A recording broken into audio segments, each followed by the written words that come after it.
但是为了扩大智慧停车的服务范围，目前第二期的公办民营除了规划伫永华市政中心，佮添加新兴的中卫区，也佮将设立2000个智慧停车位以外，其中第一阶段先启用的491家当中，有在地式也佮增加电动车的智慧充电，提供随停随充的服务，成为全台首创。第二期分作3个阶段，第一个阶段有491个智慧停车位，第二个阶段、第3个阶段总共要建置2000个智慧停车位。那这样子的话，其中有一部分是可以提供充电服务的，另外一部分可以提供共感的服务。什么叫共感服务？就是有一些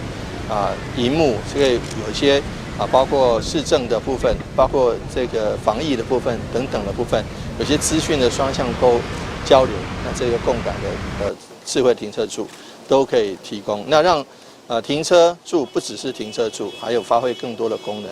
那我们也谢谢宏基公司发挥高效能的这个部分，能够在最短的时间内来建置、来完工。高龙哥表示，充电停车位并是电动车专用，为了兼顾其他车辆的停车权益，充电停车位第1点钟依然维持一般停车收费，停第2点钟以后才开始收每半点钟15块来提高周转率。根据了解，明年4月底进前，也可以设立60位。欢迎电动车主暗时10点以后来充电，也有免费停车优惠。台南新闻，郭文吉采访报道。